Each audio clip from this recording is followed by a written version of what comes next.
সাহস নিয়ে দুর্নীতির বিরুদ্ধে কথা বলবেন, দুর্নীতি নিয়ে অভিযোগ করবেন, তাহলে আপনার সাথে কি ঘটবে দেখেন। একটা প্রমাণ দেখাই আমি, এই যে দেখেন, এই এখানে কি লেখা স্পষ্ট তো বুঝতেছেন। তারপর আমি বলি যে এখানে লেখা, দুদককে এস আলম ও শাহাবুদ্দিনের বিরুদ্ধে অভিযোগকারী সেই ইসলামিক ব্যাংক কর্মকর্তা বরখাস্ত। তো বুঝেন যে আপনি মানে বাংলাদেশে আকাম সাকাম করতে পারবেন কিন্তু কেউ কথা বলতে পারবেন না, কোনো অভিযোগ করতে পারবেন না।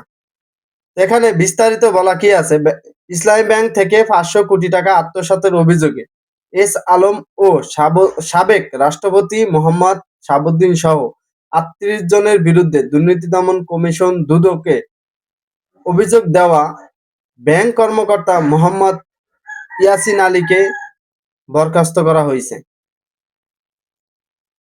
তো বুঝেন যে চোখের সামনে চুরিয়ে যাইব কিন্তু কথা বলতে পারবেন না। এটা বাংলাদেশ, এখানে সব সম্ভব। আপনি অভিযোগ করছেন, উল্টা সেই অভিযোগের তীর আপনার পাছার মধ্যে ঢুকে যাইব, কারণ এটা বাংলাদেশ।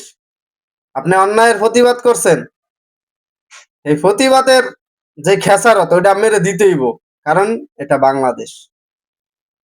এই কারণে আমাদের দেশের দুর্নীতি যায় না, আর আমাদের দেশের এই কারণে এই অবস্থা আজকে। যদি এই বাংলাদেশের থেকে দুর্নীতি দূর হইতো ভাই, বিশ্বাস করেন আমাদের দেশে অভাব থাকতো না। শুধুমাত্র এদের কারণে বাংলাদেশের আজকে এই দুরবস্থা।